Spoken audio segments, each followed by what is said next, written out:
Once upon a time, in a big, green jungle, lived a mighty lion. He was the king of the jungle, strong and powerful, with a roar that could make the tallest trees tremble. But this lion, whose name was Bhaskar, was also very, very lazy, and a bit foolish. Every day, Bhaskar would hunt for his food, but he didn't like the running and chasing. "It's too much work," he would grumble to himself. "I'm the king. Why should I have to work so hard for my dinner?" One sunny morning, after a particularly tiring chase, Bhaskar had an idea. It was a lazy idea, but he thought it was very clever. He called all the animals of the jungle for a meeting. The monkeys swung down from the trees, the deer tiptoed out from the bushes, the elephants ambled over, and even the tiny mice scurried to the big rock where the king sat. They were all very nervous. What did the king want?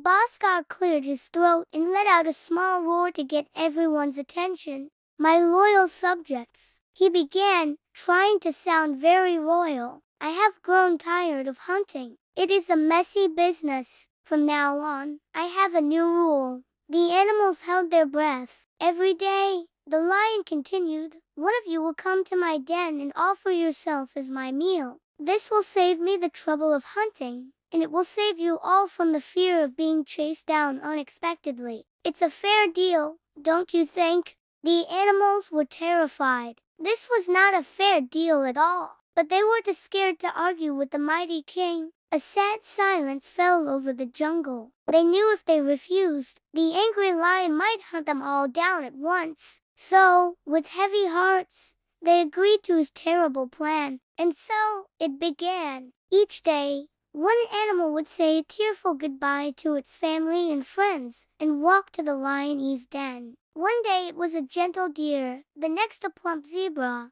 and the day after, a wild boar. The lion grew fatter and lazier, and the jungle grew quieter and sadder. The animals lived in constant fear, waiting for their turn to come. They tried to draw lots, but it was always a day of sorrow when a name was picked. The happiness and laughter of the jungle were gone. One morning, it was the turn of a small, clever hare named Chandu. Chandu was known throughout the jungle for his quick thinking. He was small, but his mind was sharp. As he saw his friends crying, he told them, "Don't worry. I may be small, but I have a plan. Today, I will try to end our misery." Chandu didn't rush to the lion's den. Instead, he took his time. He hopped slowly, nibbled on some grass, and watched the clouds drift by. The sun climbed high into the sky, and it was long past lunchtime. Meanwhile, Bhaskar the lion was getting very, very hungry. His stomach was rumbling like thunder. "Where is my meal?" he roared,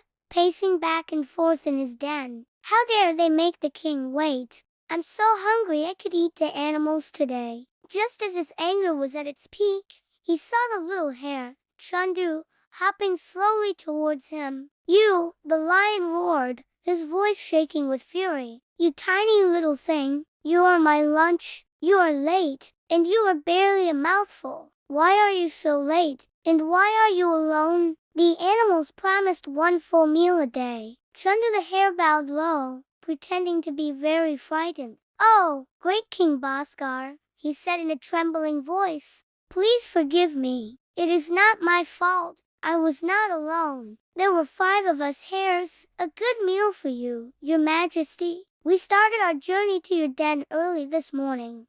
The lion's ears perked up. 5 hares? That's much better. So where are the other 4? Speak up. Chandu looked around nervously. "On the way here, your majesty, we were stopped by another lion. A very big and angry lion. He said he was the new king of this jungle." Bhaskar's eyes widened in disbelief. "What, another king? Impossible. I am the one and only king of this jungle," he bellowed. "That's what we told him, your majesty," Chandu continued, his voice full of fake panic. "We said we were on our way to serve our great king Bhaskar, but he just laughed. He said you were a fake king and that he was the true ruler. He was so angry that he kept the other 4 hares for his own lunch, and he sent me to tell you that he challenges you." Bhaskar was furious. His whole body trembled with rage. The thought of another lion claiming his throne and stealing his food was too much to bear. Another king? In my jungle? Show me where this impostor is. I will teach him a lesson he will never forget. Of course, your majesty, said the clever hare. But be careful. He is very strong and looks very fierce. He lives in a big, stony castle.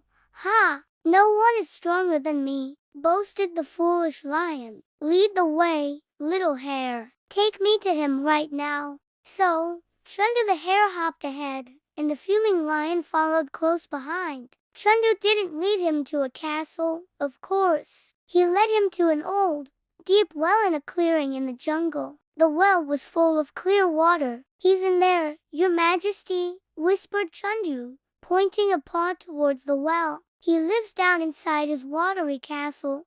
The lion stomped to the edge of the well and peered in. The water was still, and it acted like a perfect mirror. And what did Bhaskar see? He saw a big, fierce-looking lion staring right back at him. Of course, it was just his own reflection, but the foolish, angry lion didn't realize that. He saw a powerful lion, looking just as angry as he felt. So, it's you. Bhaskar roared down into the well, and from the depths of the well, the echo of his own roar came booming back up at him. Roar! The lion on the water's surface roared back, copying his every move.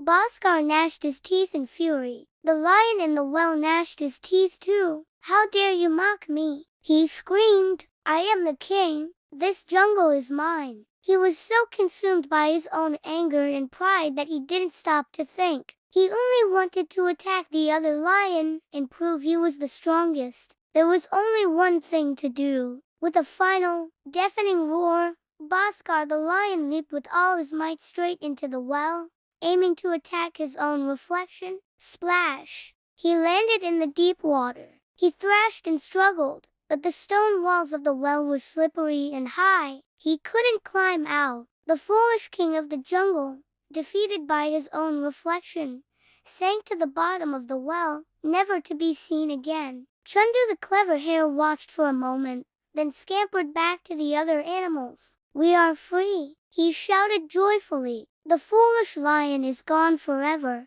The entire jungle erupted in cheers. The monkeys chattered happily, the birds sang beautiful songs, and the deer danced with joy. They lifted the clever little hare onto their shoulders and paraded him through the jungle, celebrating their hero. From that day on, peace and happiness returned to the jungle. The animals lived without fear, all thanks to the small hare who used his intelligence to defeat a mighty but foolish foe. And so, my dear little one, the story of the foolish lion and the clever hare teaches us a very important lesson. It shows us that wisdom is more powerful than physical strength. You don't have to be the biggest or the strongest to solve a big problem. Sometimes, a clever mind and a brave heart are the most powerful tools you can have. And it also teaches us that pride and anger can make even the strongest person act foolishly. Always think before you act.